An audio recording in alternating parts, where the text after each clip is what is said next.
Welcome in, guys. Here to break down the 2021-22 College Football National Championship game.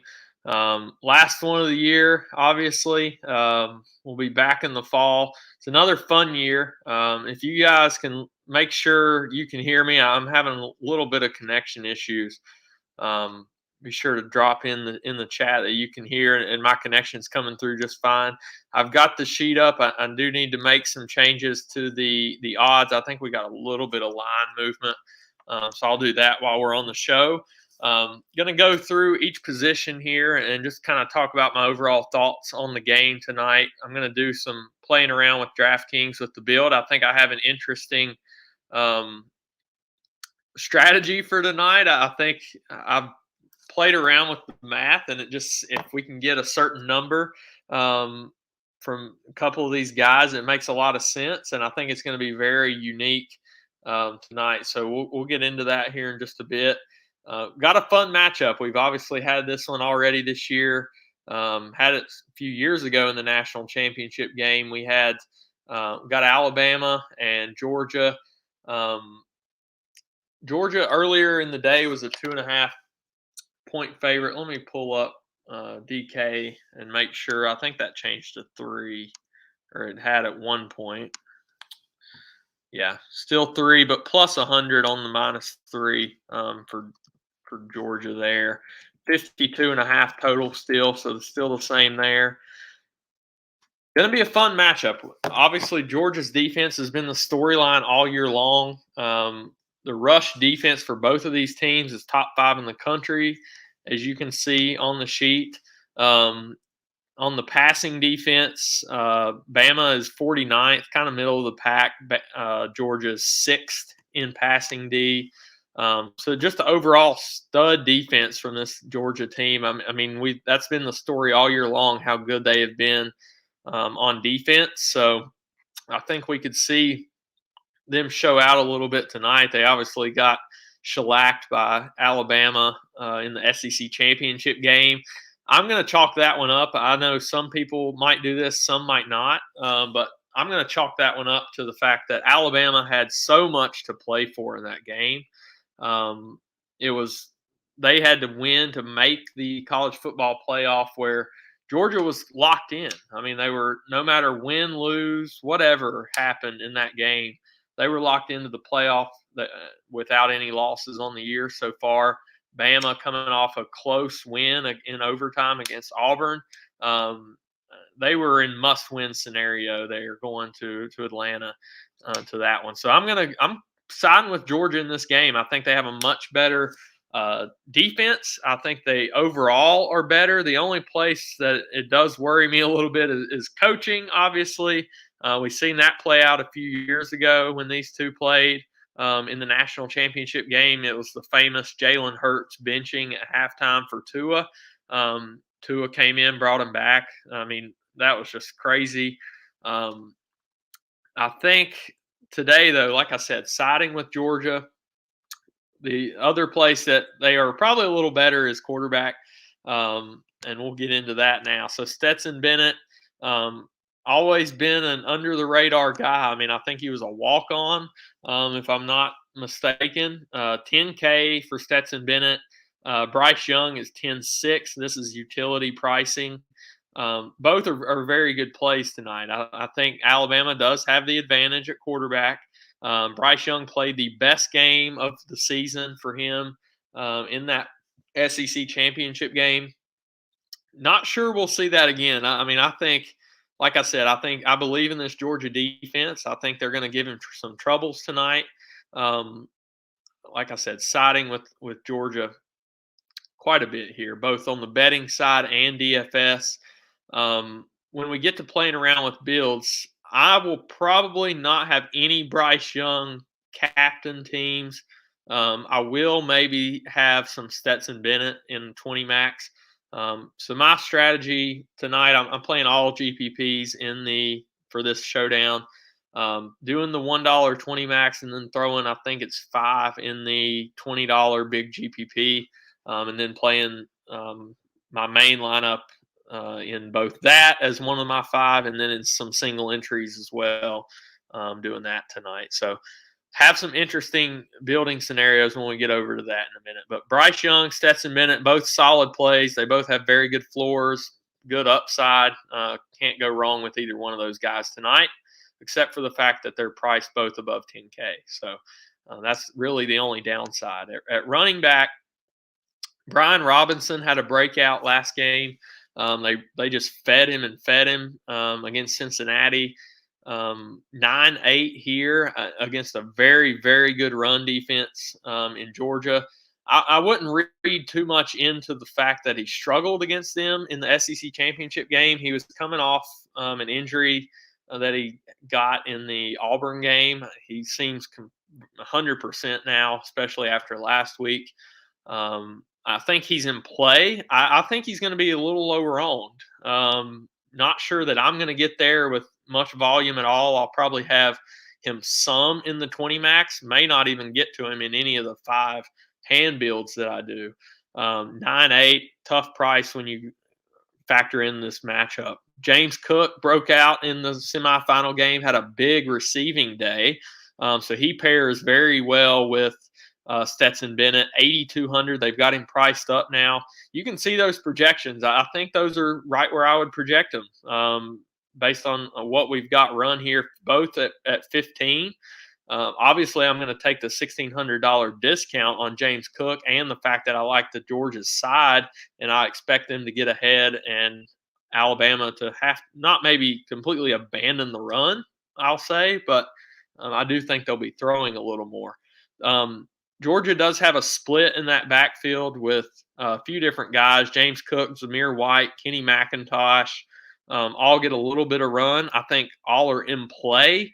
My ranks of those Georgia running backs would be James Cook 1, Kenny McIntosh 2, and then 3, Zamir White. Zamir White is more of a guy that's going to steal some touchdowns from these guys, like a Stetson Bennett at the goal line. Brock Bowers could steal from him if they get down in the red zone.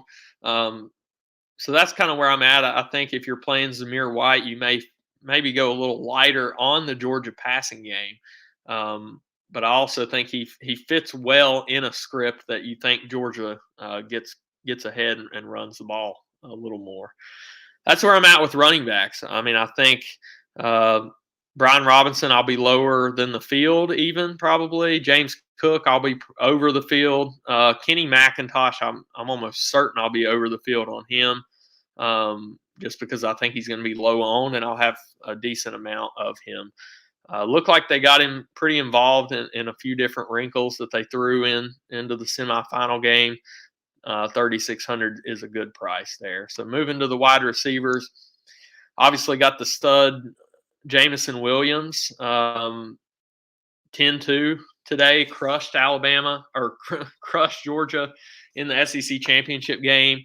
That was kind of a deal that they were all going very well, and then Mechie went out at halftime, and it kind of mixed things up quite a bit.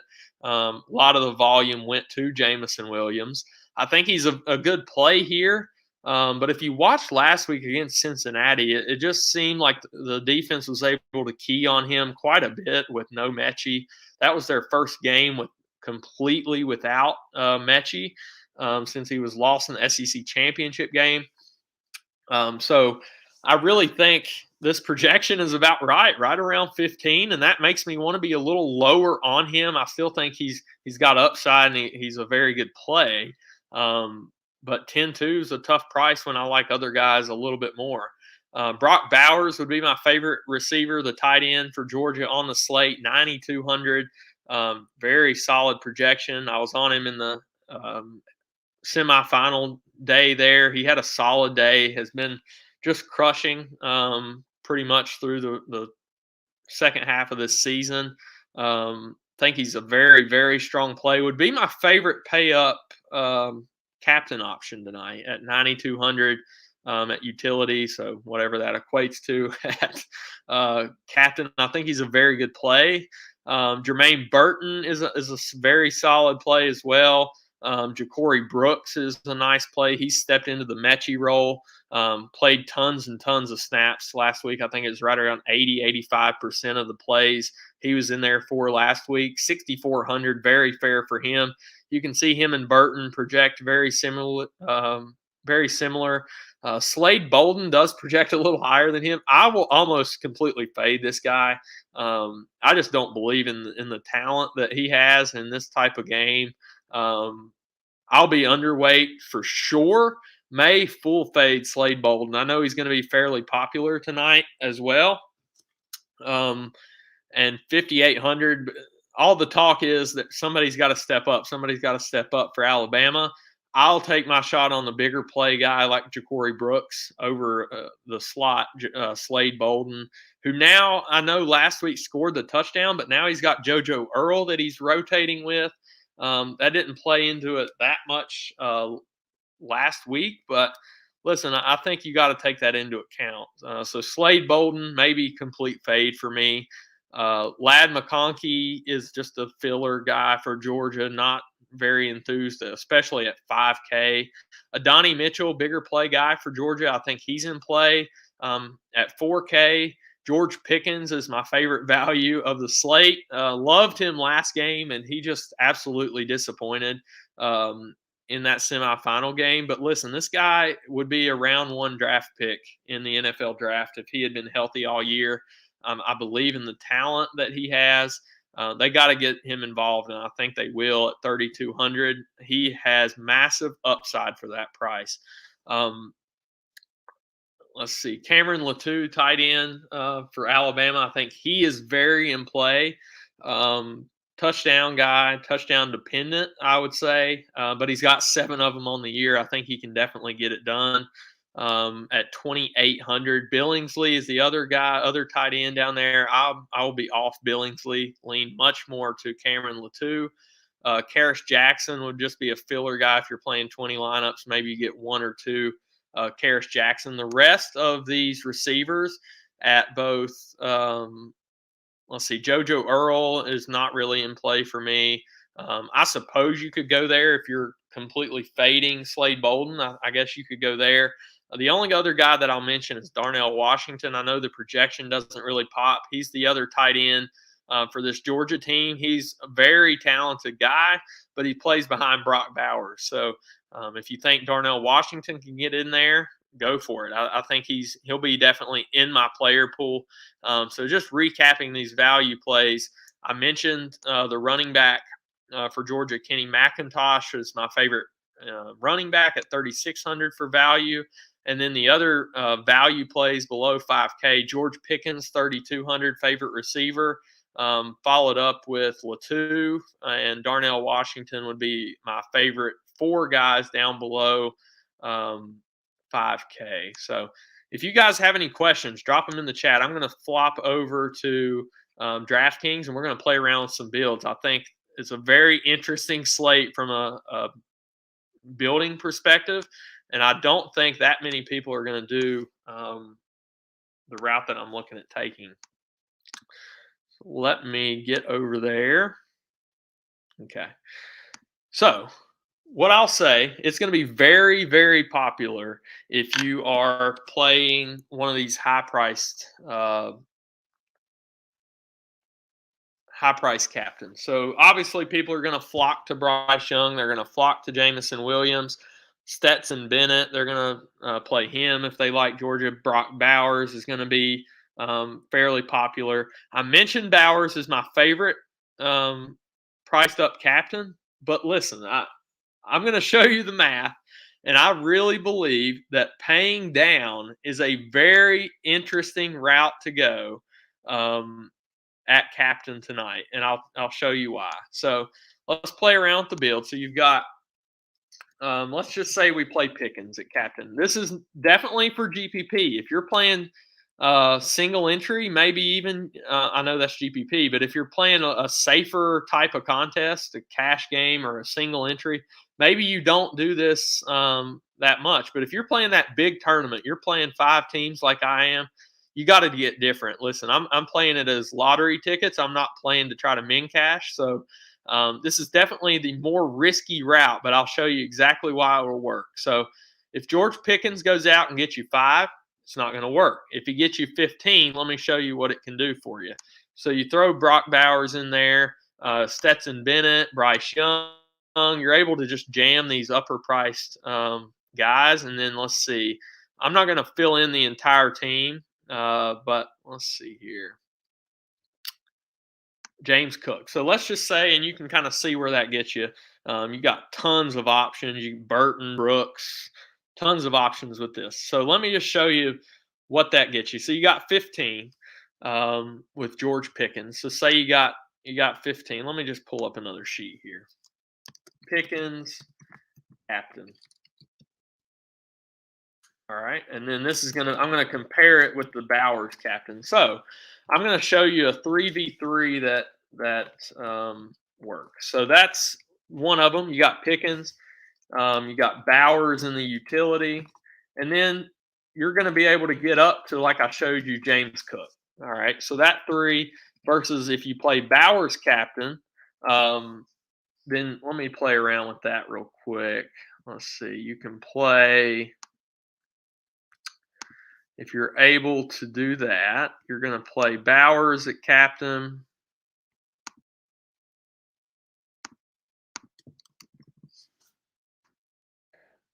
So that's what I thought. So,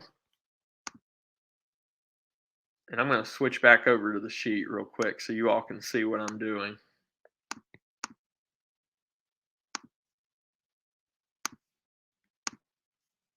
Okay, so I've got this other sheet up, and then you got Pickens utility, and then you're going to have to go kicker.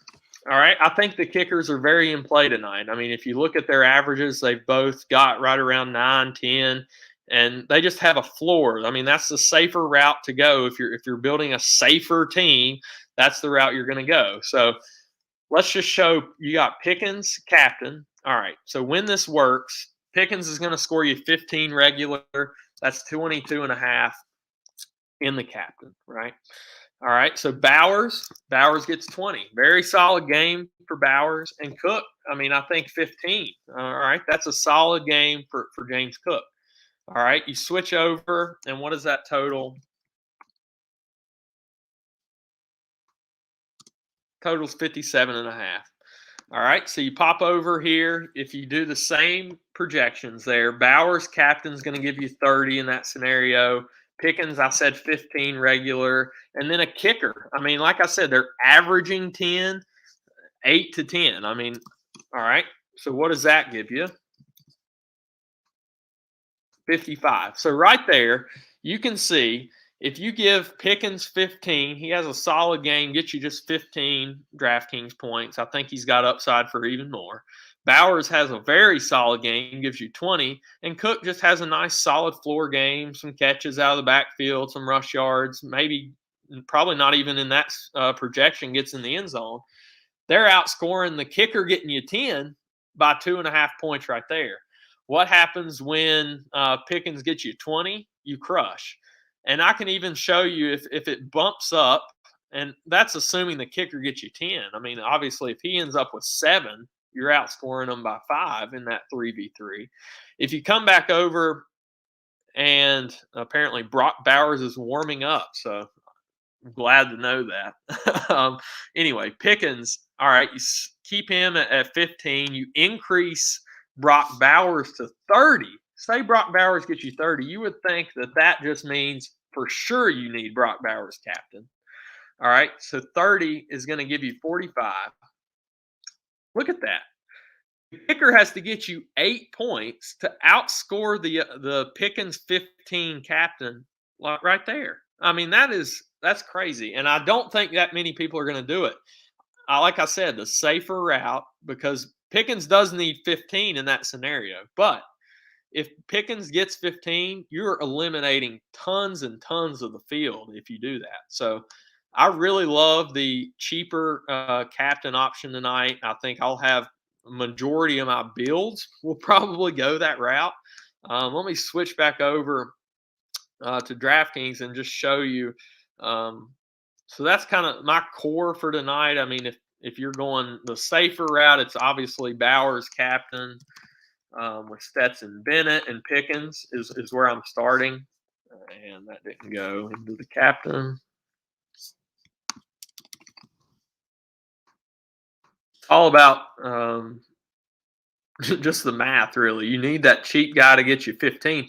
And that can be said not just for George Pickens. What if Kenny McIntosh gets 15? What if he scores a touchdown, has a solid game? I mean, he's been averaging. I know they've played in a lot of blowouts, but they've been getting him involved. What if he breaks one for a touchdown? He's another guy that you can filter in there as well, down at cheap. So I think that it just makes a lot of sense.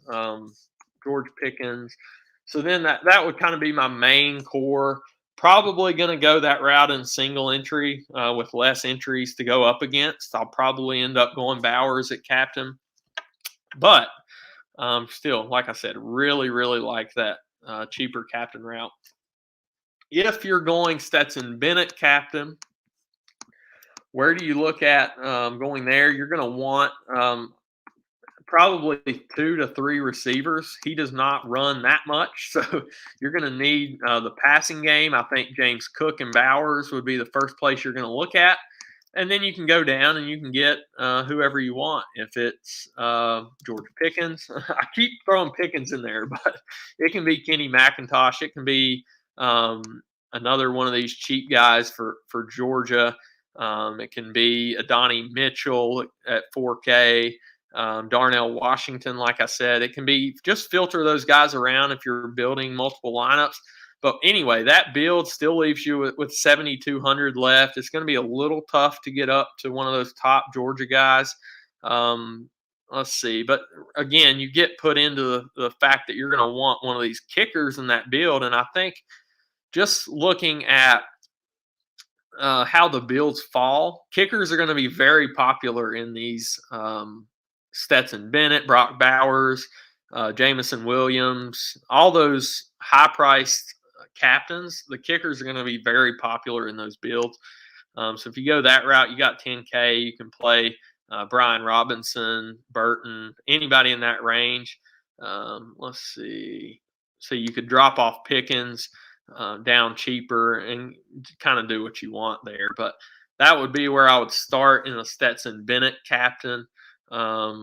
Bill tonight, Bowers, Cook, and probably another one receiver at the cheaper prices for Georgia. So that's where I'm at tonight.